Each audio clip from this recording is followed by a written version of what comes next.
Ohio State spring game is where the offseason grind meets the spotlight.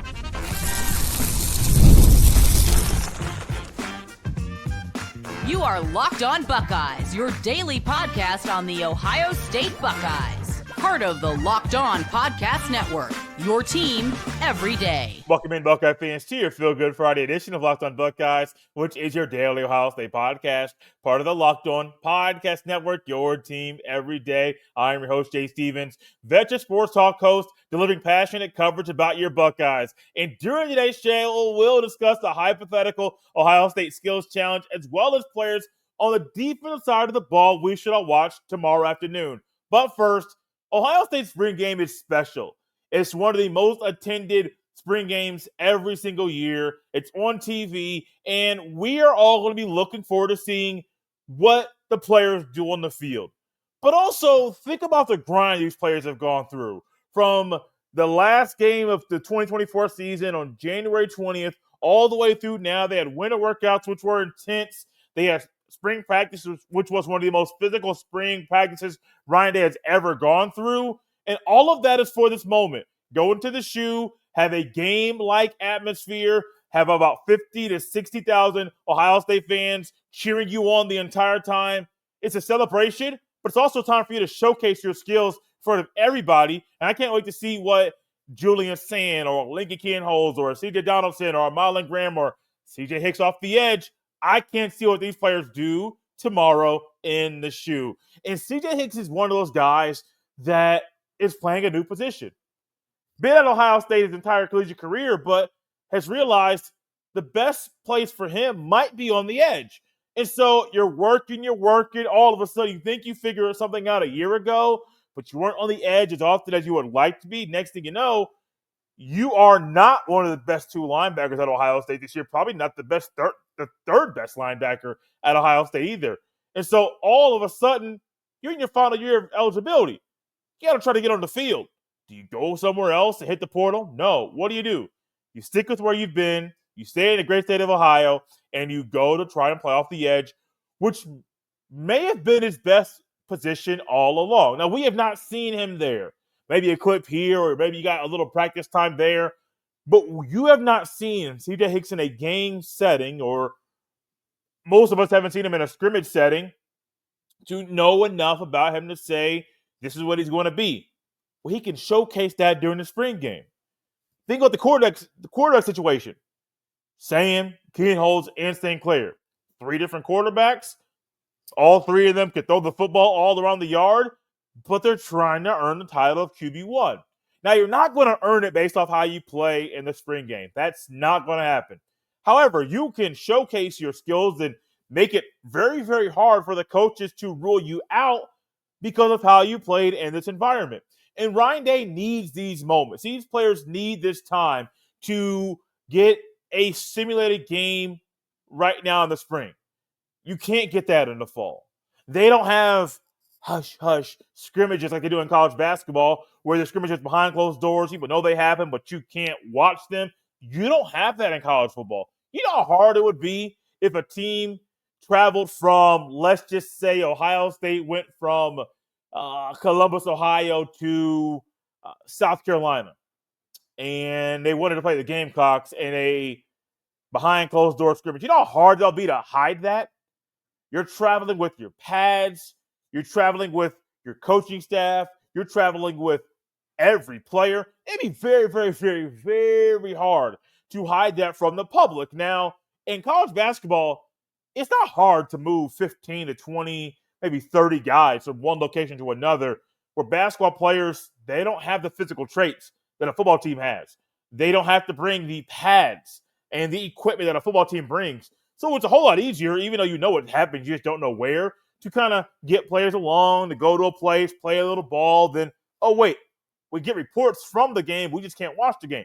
I would love for Ohio State and other schools to be able to do that very thing in the spring, to have scrimmages, maybe hush-hush scrimmages behind closed doors, or, which would be better, have joint practices. But also, don't make it private. Do that thing during the spring game. At the end of spring, both of you guys figure out a place, maybe Ohio State hosting or Ohio State going somewhere else. That'd be a great moment. But you don't have that. which adds to the appeal of the celebration we're going to be watching tomorrow with all the hard work the guys have been putting in, but also the competitive nature between the offense versus defense that we're going to have tomorrow in the shoe. Because you've been going against these guys all spring. In the previous 14 practices, Jermaine Matthews Jr. has had reps against Jeremiah Smith. And Aaron Scott Jr. has had reps against a Cardinal Tate and a Brandon Ennis. And what do? You get a little annoyed because a guy you're going up against every single day is figuring out your weaknesses. You figured out their weaknesses. They know your strengths, so they know how to counter your strengths. And all of a sudden, you get a little annoyed with it. But now in this place, in this moment, you're not only getting annoyed, you're trying to one-up them to showcase everything you got in front of 60. I hope it's sold out tomorrow. I really do. I hope we turn on the TV and you see Buckeye fans everywhere. The everydayers know my own thoughts about Ohio State going from saying spring showcase to spring game. It is definitely a showcase, but I think switching up the graphic and switching up the wording about what the game's going to be has hurt the ticket sales. Now, it may have been a great push to get more, but I think it hurt it. But also, we're not only going to watch and focus on the grind of the Ohio State players that they've been on in the spring, but also you're celebrating last year's national championship team. And Ryan Day, there was a video going around Ohio State's Twitter page where Ryan Day was unboxing his natty ring. They didn't show the ring. It was kind of a teaser because those will be unveiled, I believe, on Saturday. So I'm curious. I am very curious to see what that natty ring looks like. There's a lot of detail. I believe Ryan Day even made a comment about they had a ring committee, or it was a committee of players that were involved in designing the ring and making sure it had all the little details and even some big details to kind of magnify the win that Ohio State had over Notre Dame in the national championship. I can't wait to see it. I guarantee there will be replicas or things that the school might sell to try to make some more money, but also to commemorate this moment in Ohio State football history. It's huge. Look back to last year. Celebrate the present. But also we get to look ahead to the future.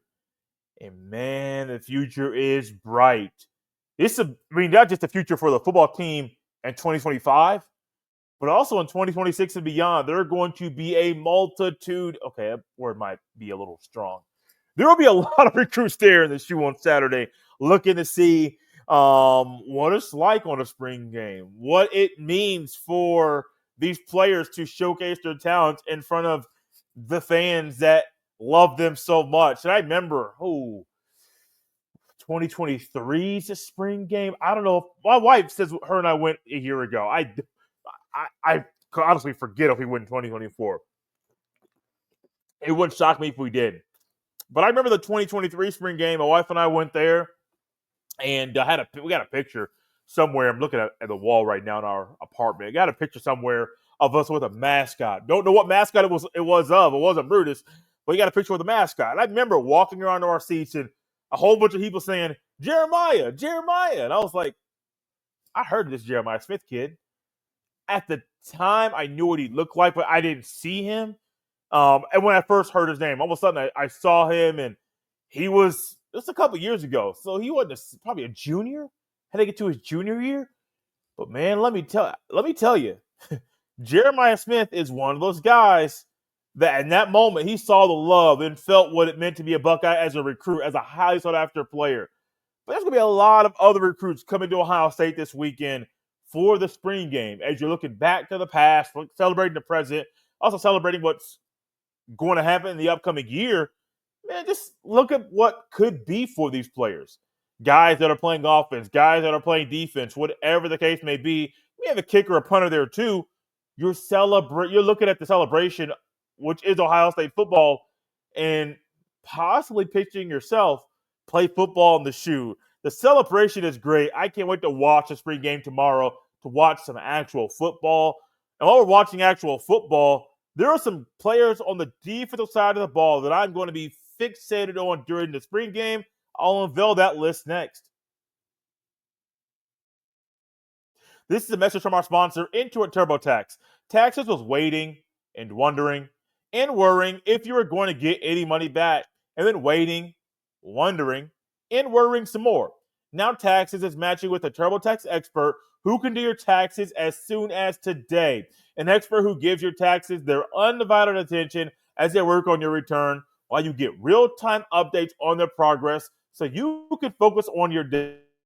An expert who will find you every deduction possible, file every form, every investment, and do everything with 100% accuracy. All so you can get the most money back guaranteed. No waiting, no wondering, no worries. Now this is Taxes. Get an expert now on TurboTax.com. Only available with TurboTax Live Full Service. Real-time updates only in iOS mobile app. See guaranteed details at TurboTax.com/guarantees. Thank y'all for tapping Locked on Buckeyes and making this show your first listen every day. The everydayers got to hear my list of guys on the offensive side of the ball that I'm watching in the spring game. But now it's time to unveil the players on the Buckeyes defense that I'm watching very, very closely tomorrow afternoon. The defensive side of the ball was great last year, one of the best defenses in the country in numerous statistical categories, and that same thing should happen in the upcoming year. While Ohio State's defense does not have the top-end talent right now as far as household names outside of Caleb Downs, they have a lot of guys on this defense that might be household names at the end of the season. One of them is Kenyatta Jackson Jr. And let me just tell you this. K-Jack has an opportunity to be a phenomenal all-around defensive end. You see what happened a year ago with Jack Sawyer coming on and being a big force in the playoff and really being solid all year long. Tui Malowau, who I think has a different gear they didn't tap into a year ago, but he was still solid and has the athleticism to be good at the next level. I think about Zach Harrison, some other guys, Jonathan Cooper, that have been defensive ends at Ohio State. Some of them have been great. Some of them have made big-time moments in the playoff. Jack Sawyer is the name that came to my mind when I made that statement. Well, K-Jack may be one who has the NFL size, has the length, has the ability to bend around the edge. And I think tomorrow afternoon, people are going to be looking at Kenyatta Jackson Jr. and saying, well, can we fast forward to week 1 when Ohio State plays Texas to see what that young man does against Texas' offensive line that is expected to be one of the better O-lines in the country once again. And I think tomorrow, no matter if he's going up against Ethan Ananwa or Ian Moore or Austin Sareveld or whoever he's going up against, I can't wait to see what K-Jack does against them. I don't know if that's his official nickname. That's something I've been calling him here on the show. Every day has probably picked that one up. But I will just tell you, K-Jack's going to be a dog. I'm watching him very, very closely, just like I have my eye on number 11 and C.J. Hicks. C.J. Hicks moving to edge is ideal for him to find a way to get to the National Football League. Because as it stands right now, if he were to stay at linebacker, and let's just say he stayed above Peyton Pierce to be the weak side backer, which I don't know if that would happen, but let's just say it did. It's a hypothetical moment of the show. I don't know if he would get to the NFL based off playing 1 year at linebacker, based off the projections that we have for him. Now, with him going to the edge, he's not going to jump K-Jack or Caden Curry on the depth chart. That's not going to happen. But what he can do under Matt Patricia's leadership is figure out a way to be on the edge, be consistent, and be a great pass rusher. It's very, very hard to be a good pass rusher. He needs to find a way to be a great pass rusher. And if he finds a way to be an elite pass rusher, you're walking into being a day 2 pick. Now, the one knock for some NFL people may be, well, why did it take so long for him to go to the edge? I don't know. I have no idea. But it happened. You can't say, why did it take so long? Be glad it did and look forward to seeing or projecting what he would do at the next level. I think this is the best way for Hicks to get to the National Football League, and he has to. Doesn't have to go off. But I wanted to see how he does. How does he do in stopping the run? How does he do on coming off the edge? Does he set the edge consistently? And that's a big knock on some of the Ohio State teams over the past few years. Sometimes the edges the edge defenders don't set the edge, and it leads to a lot of issues for the Buckeyes defense. Another guy on the D line, Jason Moore, on the interior, because Hayden McDonald and Edric Houston, almost said the wrong name earlier, those two guys are not going to get jumped on the depth chart. They're going to start. And Ohio State's trying to figure out the depth on the D-line. After K-Jack and Caden Curry, you got C.J. Hicks, you got Logan George. But after those two, those four, I think Zion Grady's the next guy there, but he's an incoming freshman. So if he's your fifth best defensive end, he's probably only going to play in spot duty, which is great. That's fine. But on the interior, after McDonald and Houston, you're kind of waiting to figure out who's going to jump up. It's Jason Moore's time. He has the size. He has the frame. He has the athleticism. He has the speed. He has the pop. He has all the athletic traits that you want from a guy that's playing on the D-line in the interior. But now he needs to step up. Remember Jaden Ballard when Ryan Day before this past season said JB needs to step up, and he said it in various ways 3 or 4 times in a 5-minute span during a press conference, and it was very similar to Nick Saban when Nick Saban was coaching down there in Tuscaloosa. He would say things in press conferences to send messages to his players, to the boosters, and people all around the university because that was an easy way to get that thing done, and he knew that people that are reporters or talking heads will talk about that over and over and over, and it's a great way to get that message out. So Ryan Day made some comments about Jaden Ballard needing to step up. And I think he will make the similar comments about just the other D tackles. You need to step up.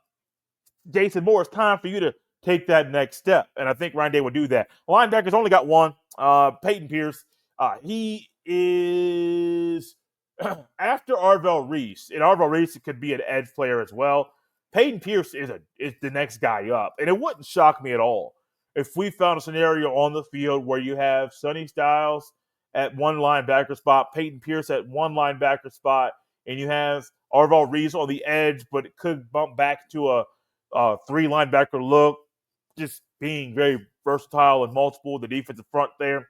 I think Peyton Pierce is going to be a dog, an absolute dog. And I mean, he has the traits of being one of them old school Ohio State line. I mean, very similar to Cody Simon, but maybe more like a James Laurinaitis. I'm not going to say it's going to be a 3-time consensus All-American. I ain't going that far. And for Laurinaitis, it was 3 years in a row. From 06 to 08, he was a consensus All-American. That's just insane to even think about. I'm not saying Peyton Pierce is going to do that. That's a lofty standard. Not going that far. But I do think Peyton Pierce can continue the trend that Cody Simon started a year ago of elite linebacker play. Simon played better than Tommy Eichenberg's best year and Still Chambers' best time. Simon was a dog. Like literally a man possessed. Peyton Pierce can play that same way. Defensive backfield, you're going to go through these very, very quickly. Devin Sanchez, a true freshman, 5-star corner. I'm looking forward to him. Aaron Scott Jr., who I think is going to start this year. I didn't say it earlier in the year on my depth chart projection. However, I do think there's a spot for Aaron Scott Jr. to be the Buckeyes nickel corner this year. Yeah, Lorenzo will be great to start with his brother. I think Aaron Scott Jr. just has more versatility and is better suited for that role. Last one, true freshman safety, Fahim Delane. Jalen McClain and Malik Harford have gotten a lot of attention, especially with Caleb Downs being limited due to a nagging injury. I think Fahim Delane is one of those guys that is going to push those older guys for playing time. He might not start this year, but it wouldn't shock me if he was in rotation every time the Buckeyes played. One thing that won't happen tomorrow is a skills challenge. Quarterbacks, running backs, etc. But here at the end of the day show, before the spring game, we can have our own hypothetical Ohio State skills challenge. We'll dive into that next.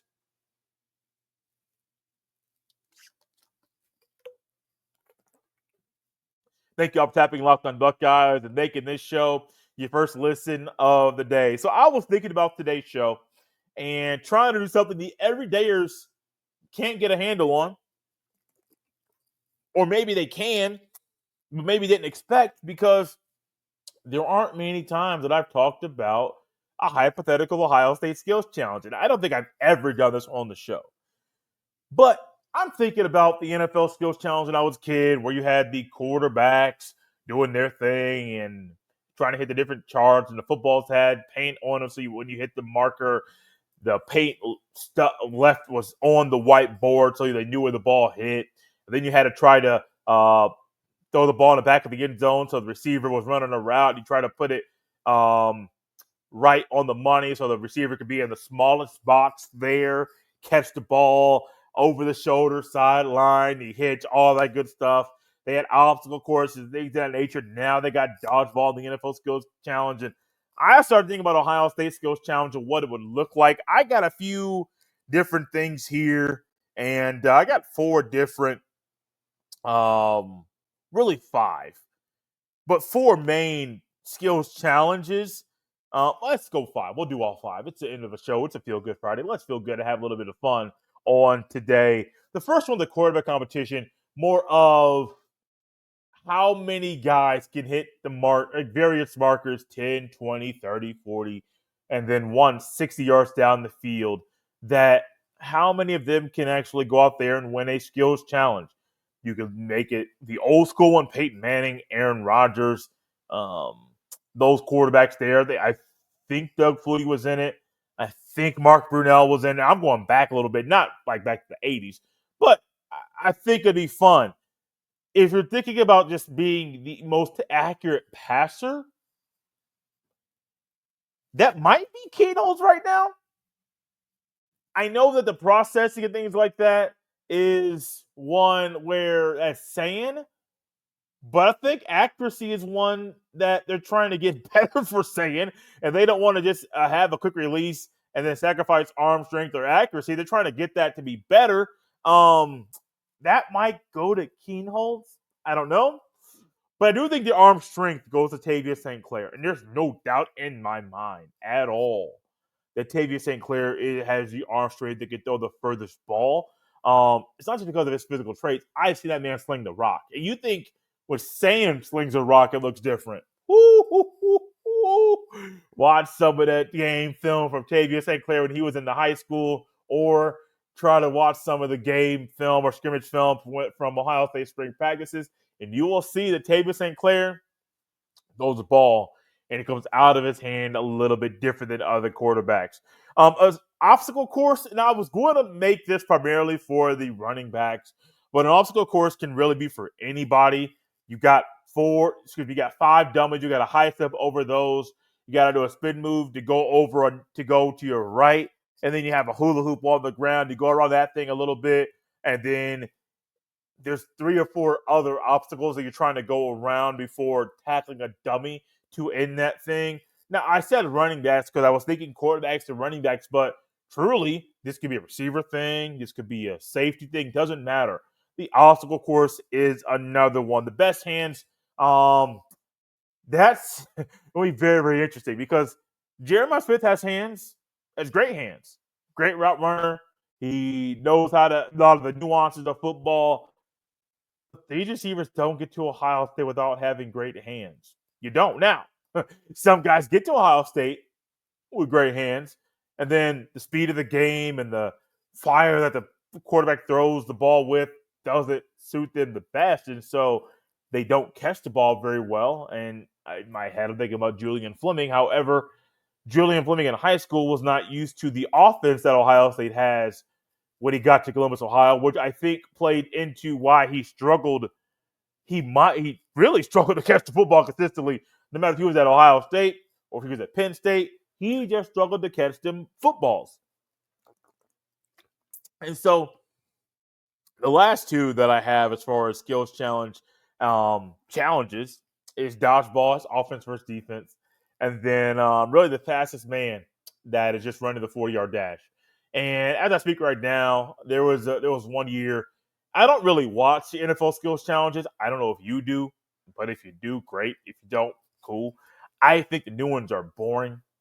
Like, it's a way for the NFL to fill space on ESPN. No part of me is intrigued to watch these guys do these skills challenges. Of course, the older ones were a little bit different. I saw one in passing recently where they were doing it indoors. Man, look, the old school when they played it in the stadium there in Honolulu. They had the skills challenge outdoors. You had the lays that go around your neck when you get off the airplane in Hawaii. I mean, it was very much a tropical, very much a scene that most of us that live inland or in the 48 states outside of Alaska and Hawaii, you don't get that type of view at all when you're in trying to watch something in Hawaii versus something that's in Orlando. You just don't get that view. Orlando is unique. Tampa is unique. I've been to both of those cities. They are not Honolulu, Hawaii, which added to the appeal and the draw to watch that skills challenge. But think about it. Quarterback competition, just accuracy, and also the quarterbacks are throwing to the receivers as the receivers run routes and trying to fit that ball and be a ball placement specialist.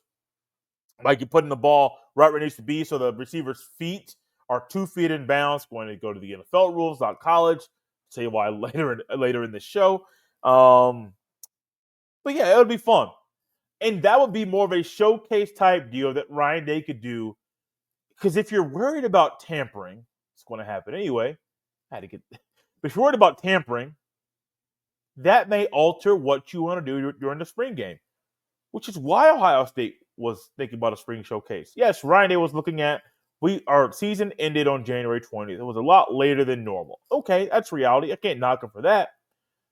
But also in the back of my mind, I got to realize there aren't a lot of spring games on TV. I recently looked up spring games on TV. It took me to FBSschedules.com, and I was blown away at the lack of TV networks broadcasting spring games.